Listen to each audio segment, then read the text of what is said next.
Cocoa पानी P रहा है? पीला पीला। आप वो तो काम करें। अच्छा 6 बज गए ना, 6 बज गए राजा। चलो चलो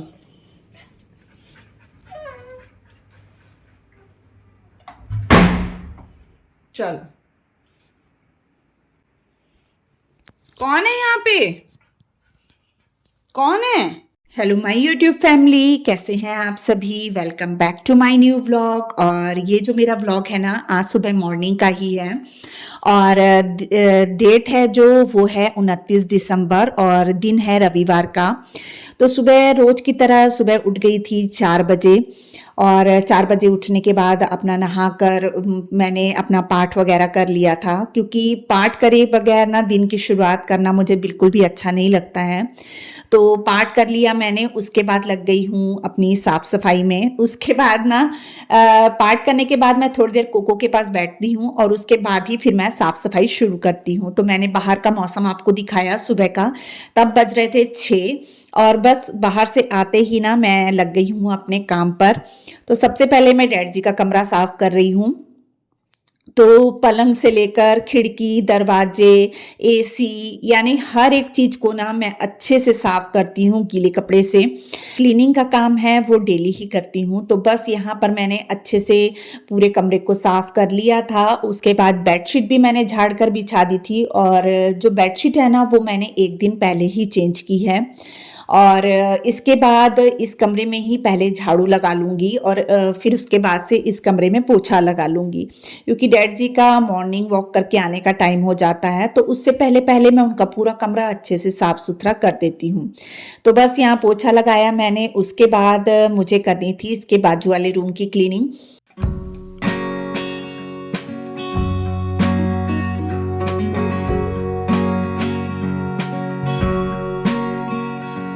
तो बस यहाँ पर लगी हूँ मैं बच्चों की बुक्स वगैरह समेटने के लिए, क्योंकि बच्चे रात को यहीं बैठकर पढ़ रहे थे। मैं उन्हें थोड़ा बहुत मैं उन्हें देखती हूँ, चाहे बच्चे कितने भी बड़े हो जाए ना, पर उनकी पढ़ाई में थोड़ा बहुत अपन को मम्मा लोग को देखना ही पड़ता है, या कुछ पूछे तो समझाना भी पड़ता है। तो बस उनको लेकर रात को थोड़ी देर बैठी थी। तो वही बुक्स वगैरह बच्चों ने वैसे ही छोड़ दी थी, तो वही मैं समेट कर हटी हूँ।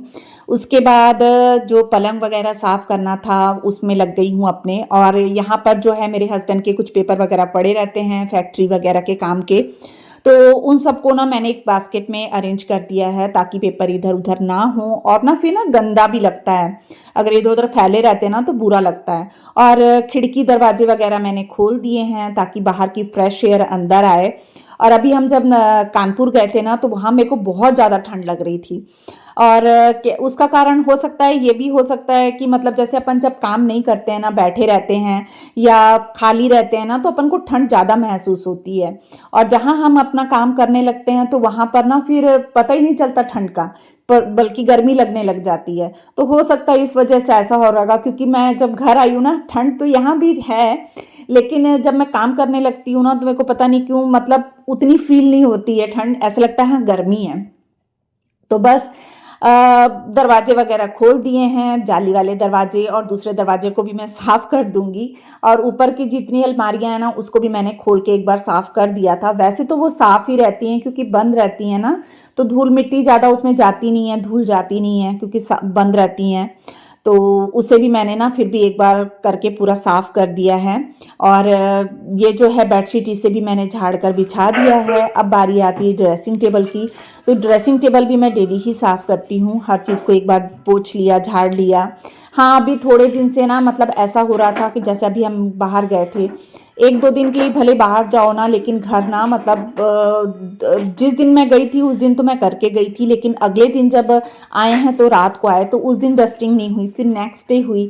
तो इस वजह से ना थोड़ा सा हो जाता है, धूल थोड़ी थोड़ी सी मेरे को दिख रही थी, तो फिर मैंने अच्छे से साफ़ कर दिया एक एक चीज़ को। और इसे शीशा वगैरह साफ़ करने के बाद ना, ड्रेसिंग टेबल साफ़ करने के बाद यहाँ पे कुछ कपड़े वगैरह भी पड़े हुए थे। कुछ तो मैंने उस समय जिस दिन आई थी उस दिन धो लिए, उसके अगले दिन धो लिए थे, और कुछ प्रेस होने चले गए थे। और अभी भी ना काफ़ी सारे कपड़े जो हैं इकट्ठे हुए हैं प्रेस होने के लिए, तो टाइम निकाल के उन्हें भी समेटूंगी, संभालूंगी। और कुछ कपड़े अभी मतलब धोने के लिए भी मैंने निकाले हैं, जैसे मैट्रेस के कवर वगैरह भी निकाले हैं। काफ़ी सारे, एक बेडशीट निकली है धोने के लिए, यानी काफ़ी कपड़े ना अभी भी इकट्ठे हो गए हैं। तो आपको दिख ही रहेंगे यहाँ कपड़ों का भंडार लगा है। और बस अब मैं लगाने लगी हूँ इस कमरे में झाड़ू, और इसके साथ ही ना मैंने हॉल में भी झाड़ू लगा दिया था। शरण जो था वो सोया हुआ था, इस वजह से मैंने वहाँ का कुछ भी शूट नहीं किया। और वैसे भी ना बहुत ज़्यादा मैं जब क्लीनिंग का दिखाती हूँ ना, तो वीडियो बहुत ज़्यादा लंबी हो जाती है, इसलिए मैंने हॉल का नहीं दिखाया, इसमें ऐड नहीं किया। फिर झाड़ू पूरे घर में लगाने के बाद एक बार मैंने अच्छे से पोछा भी लगा लिया पूरे घर में। और पोछा लगाने के बाद आ गई हूँ बाहर, और हल्की हल्की सी रोशनी हो गई थी बाहर। अब मैंने सोचा कि चलो पहले मैं मशीन लगा देती हूँ। तो पहले जो लाइट कलर के कपड़े होते हैं ना, पहले मैंने मशीन में वो डाल दिया था।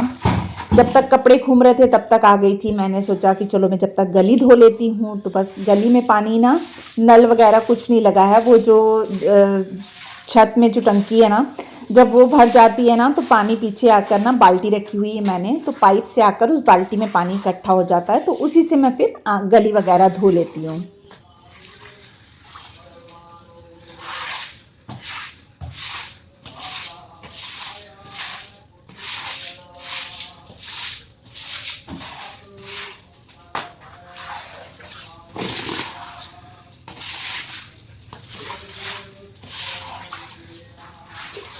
ठंडियों में थोड़ा सा मेरा रूटीन चेंज होता है, जैसे कि ठंडियों में खाना वगैरह जो होता है वो ख़राब नहीं होता है। एक तो दिन छोटे होते हैं ना, बहुत सारे काम एक्स्ट्रा निकल आते हैं। तो इस वजह से ना मैंने जब गली धो के आई ना, तो उसी समय मैंने ना राजमा बॉईल होने के लिए रख दिए थे, क्योंकि मेरे शरण को बहुत ज़्यादा राजमा पसंद है। मतलब एक भी संडे अगर ऐसा निकल जाए ना कि ना बने, तो वो बोलने लग जाता है, मम्मा आपने राजमा नहीं बनाए। तो बस एक तरफ राजमा बॉईल होने के लिए मैंने रख दिए हैं। तो नमक और हल्दी डाल दिया था। और इसके बाद ना फिर जब तक मैंने सोचा कि जब तक मैं कपड़े का काम करूँगी तब तक राजमा जो हैं वो भी बॉईल हो जाएंगे। और राजमा बॉईल करने के बाद ना मैंने यहाँ बाहर जो एक बार के, दो बार के कपड़े घूम चुके थे वो मैंने निकाल के बाहर रख लिए थे मशीन से। और जो लास्ट बार के कपड़े थे ना वो मैंने मशीन में डाल दिए थे। और इसी बीच मैंने जाकर ना लौकी की सब्जी बना दी थी डैडी जी के लिए, क्योंकि डैडी जी राजमा खाते नहीं है, तो फिर मैंने उनके लिए भी सब्जी बना दी थी। और ऐसे ही रहता है कि मतलब दिन छोटे होते हैं, और फिर संडे को एक्स्ट्रा काम भी बहुत सारे होते हैं ना, तो खाना वो भी मैं टाइम से बना लेती हूँ। और मेरे ख्याल से 8 बजे से पहले पहले मेरा खाना जो है ना वो भी बनकर तैयार हो गया था। इसके बाद जब तक मैंने कपड़े पूरे घूम गए ना, तो फिर इस बीच में आके ना मैंने कपड़े भी निचोड़ने का काम कर लिया था। रमन था पास में, वो पाइप पकड़ा था उसने, कहने लगा मम्मा लाओ मैं आपकी हेल्प कर देता हूँ। तो बस यहाँ पे 2-3 पानी एक बार तो मशीन में निचोड़ लिया, फिर उसके बाद 2-3 पानी यहाँ चेंज करके ना कपड़ों को अच्छे से निचोड़ लिया है।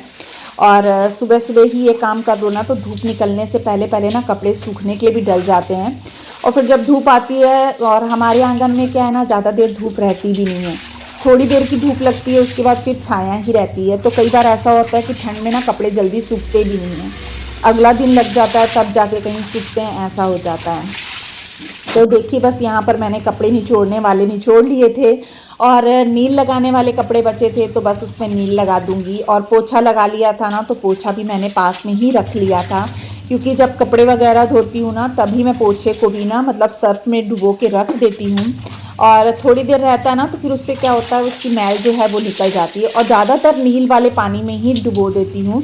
इससे क्या होता है ना कि नील, वाइट कलर का पोछा रहता है तो नील भी लग जाती है, और उसमें सर्फ डाल के डुबो दो ना, तो अच्छे से पोछा जो है वो साफ़ हो जाता है। तो थोड़ी देर भीगने के लिए मैंने रख दिया था। और उसके बाद जो इधर की बाहर की जो हमारे आंगन का जो बन्नी रहती है ना, इसे भी मैं दीवार को अच्छे से साफ़ कर देती हूँ, क्योंकि यहाँ पर भी धूल आ जाती है। और कम से कम हफ्ता भर हो गया मैंने इसे साफ़ नहीं किया था, तो काफ़ी ज़्यादा धूल आ गई थी। तो मैंने सोचा चलो आज इसे भी लगे हाथ साफ़ कर देती हूँ। तो बस कपड़े को निचोड़ के ना पानी से साफ़ कर कर के 2-3 बार मैंने इसे अच्छे से साफ़ कर लिया है और इसी तरीके से नीचे से भी मैं साफ़ कर लूँगी। आपको दिख ही रहा होगा कितनी ज़्यादा धूल आ जाती है।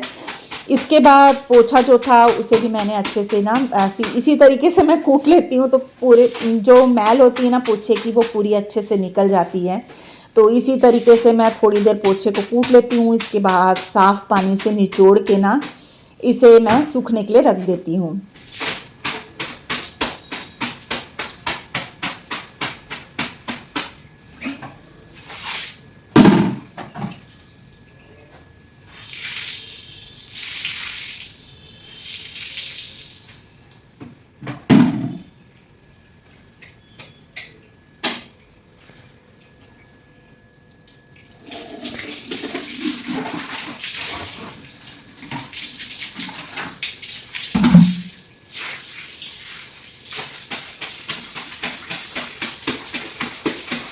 पोछा धोने के बाद सर्फ वाला पानी जो था ना वो मैंने आंगन में फैला दिया था। उसके बाद झाड़ू से अच्छे से रगड़ दिया था ताकि जो धूल मिट्टी है, कई बार होता है ना कि कभी कभी अपन सर्फ से धो दें, तो बस वो भी निकल जाए करके मैंने ना थोड़ा सा उसे फैला दिया था। और बस अब यहाँ पे झाड़ू से उसको अच्छे से जो है सर्फ उसे निकाल दूँगी और पूरा धो दूँगी। और कोको साथ साथ में ही घूम रहा था, उसे बड़ा मज़ा आता है ऐसे आगे पीछे घूमने में। और ये देखिए यहाँ पर जो मेरा आंगन धोने का काम है ना वो भी हो ही गया था। और ये जो डोरमैट है ना ये भी मैंने धोए थे, तो बस इन्हें भी मैं पानी से निकाल के ना गेट में ही डाल दे रही थी ताकि उनका पानी जो है वो निचुड़ जाएगा। क्योंकि फिर बाद में क्या होता है ना, वाइपर से मैं आंगन सुखा देती हूँ तो फिर उसमें से पानी टपकेगा तो आंगन गीला हो जाएगा।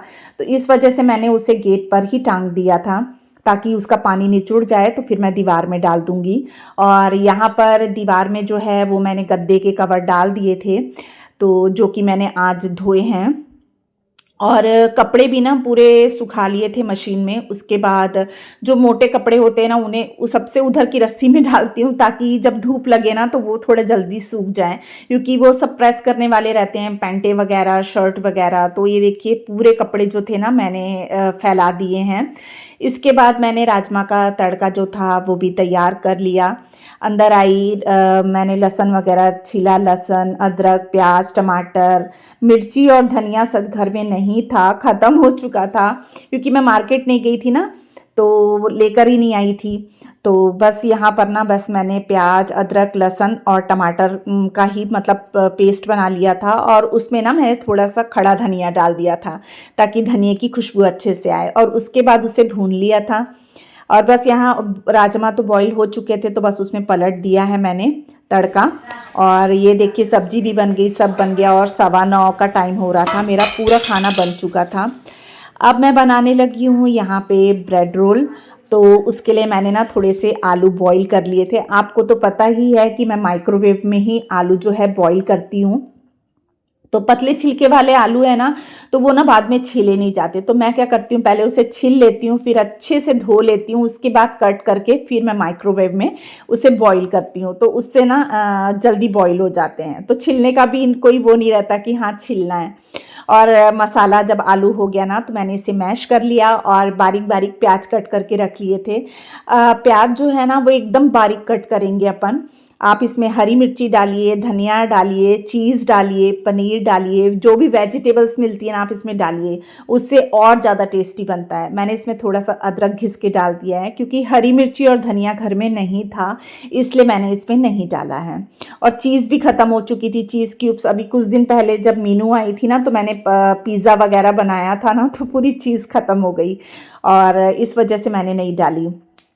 और इसमें डाला है मैंने सूखे मसाले में नमक, मिर्च और चिली फ्लेक्स, और डाला है इसमें मैंने थोड़ी से गरम मसाला डाला है, आमचूर पाउडर डाला है। और बाद में कुछ और मतलब मैंने ना बाद में और आलू उबाले थे क्योंकि ये आलू कम पड़ गए थे, तो बाद में मैंने उसमें ऑरिगेनो वगैरह भी डाला था क्योंकि मेरे रमन को वैसे वाला बहुत पसंद आता है। और ऑरिगेनो वगैरह डाल दो ना तो वो बहुत खुश होके खाता है। अब ब्रेड की जो साइड की जो किनारियाँ होती हैं ना उसे हम निकाल देंगे। प्लेट में थोड़ा सा पानी लेंगे, उसमें ब्रेड को हल्का सा डिप करके गीला करके दोनों हथेलियों के बीच में दबा कर उसका पूरा पानी निकाल देंगे। और ये जो हमने आलू बॉईल करके मसाले के साथ तैयार करके रखे हैं ना, उसको इसमें स्टफ़ करके चारों तरफ से ना हल्के हाथों से इसको बॉल सी बना देंगे। आप कोई भी शेप दे सकते हैं। उसके बाद इसी तरीके से मैंने सारे तैयार कर लिए हैं और बस गरम तेल में इसे डाल देंगे और इसे ना बिल्कुल भी टच नहीं करेंगे। थोड़ी देर इसे ऐसे ही फ्राई होने देंगे और उसके बाद हम इसे मतलब टच करेंगे। तो जब थोड़े से अच्छे से कलर आने लग गया ना, तब फिर मैंने इसे पलटा और ये बहुत जल्दी फ्राई हो जाते हैं, ज़्यादा समय नहीं लगता है और बहुत टेस्टी बनते हैं। ज़रूर बनाइएगा। आप चाहें तो इसमें ना आप चाट मसाला भी डाल सकते हैं। तो ये देखिए फटाफट से जो हमारे ब्रेड रोल हैं बनकर तैयार हो गए हैं और ये ठंडे होने के बाद भी बहुत ज़्यादा क्रिस्पी रहते हैं, बहुत टेस्टी होते हैं। ज़रूर बनाइएगा। तो ये देखिए बनकर तैयार हो गए हैं और मैंने ना फर्स्ट टाइम पता कब बनाया था, मैं ना होम साइंस लिया था मैंने 11th-12th में। तब मैंने मतलब 11th में हमारा प्रैक्टिकल था ना, तो हमें ये बनाना सिखाया गया था। तब मैंने इसे फर्स्ट टाइम बनाया था। तो ये देखिए यहाँ मैंने प्लेट लगा दी है। तो आ जाइए आप भी, गरम गरम तैयार है। तो चलिए आज मैं यहीं पे अपने व्लॉग का एंड करती हूँ। बताइएगा आपको मेरा व्लॉग कैसा लगा। अच्छा लगता है तो प्लीज़ चैनल को सब्सक्राइब कर दीजिएगा, वीडियो को लाइक एंड शेयर कर दीजिएगा। बाय।